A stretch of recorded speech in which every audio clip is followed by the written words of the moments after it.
action let's go 트러블을 찾으러 Pose with the fans Pose with the pose with the pose with the fans Pose with the pose with the pose with the fans Pose with the fans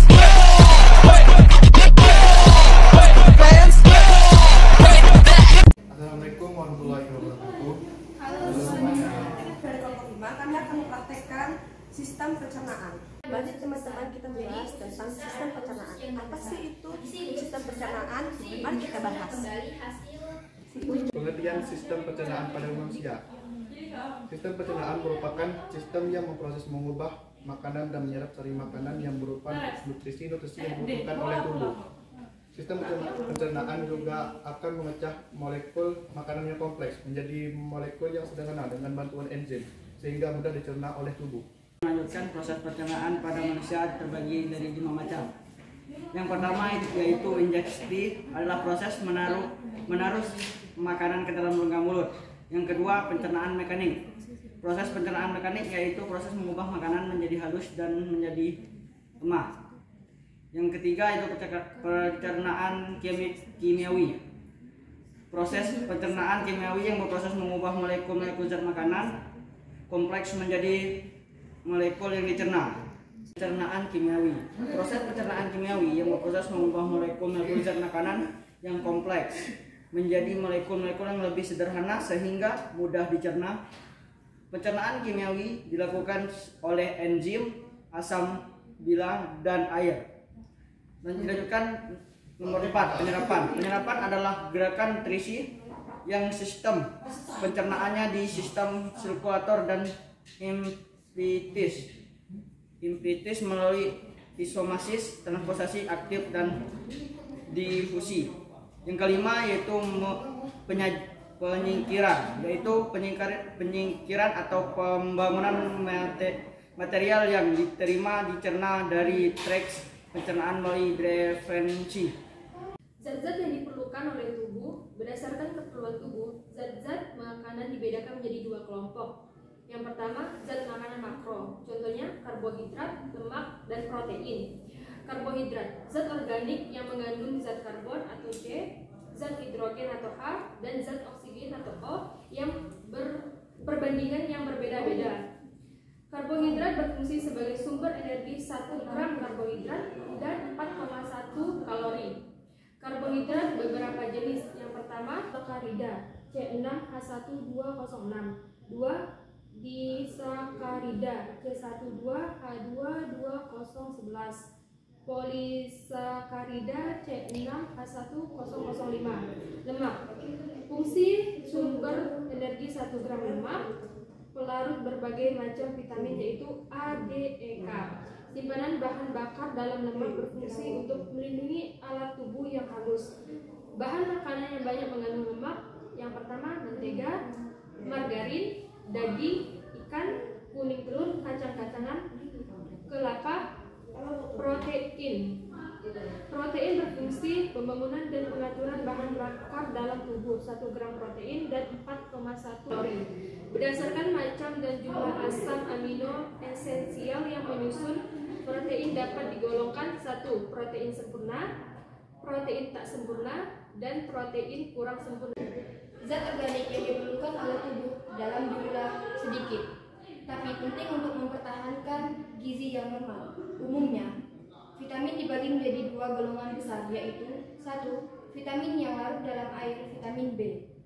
Kompleks di antaranya vitamin B1, B2, B6, niacin, dan vitamin C. 2. Vitamin yang larut dalam lemak, vitamin A, D, dan E.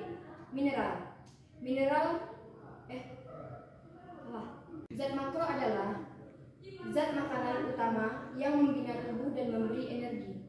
Zat makro terdiri dari 2, yaitu vitamin dan mineral.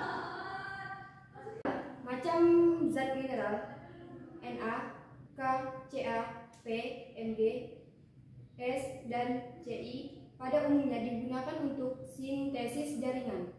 Cu, I, Mn, Co, Zn, Fe diperlukan sedikit sebagai penggiat atau komponen dari sistem enzim. Ada beberapa unsur mineral yang terdapat kurang dalam makanan, yaitu 1. Selsium atau zat kapur Ca, 2. Zat besi atau Fe, 3. Leadium atau I, 4. Fluor atau F. Dalam sistem pencernaan pada manusia, 1. Saluran pencernaan. Saluran pencernaan mencerna makanan, memecahnya menjadi bagian yang lebih kecil. Organ-organ yang termasuk di dalamnya adalah mulut, faring, esofagus, lambung, usus halus, serta usus besar. 2. Organ pencernaan tambahan atau aksesoris. Organ pencernaan tambahan ini berfungsi untuk membantu saluran pencernaan dalam melakukan kerjanya.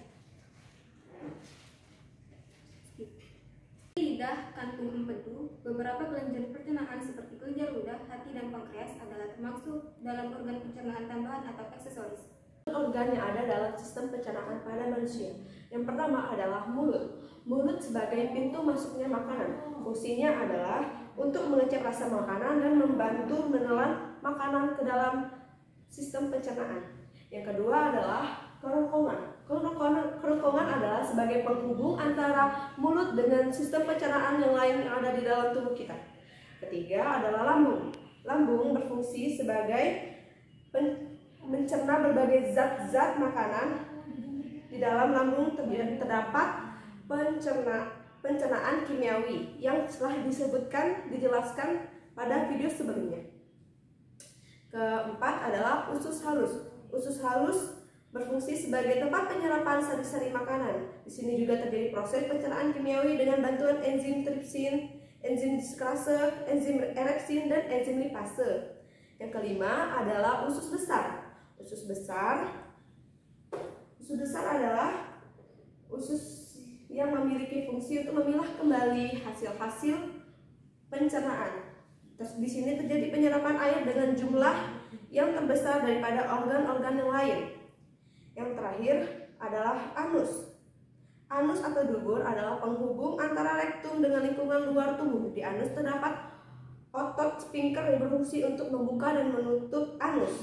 Fungsi anus adalah sebagai alat pembuangan feses melalui proses defeksi. Ada bermacam-macam gangguan pencernaan pada manusia.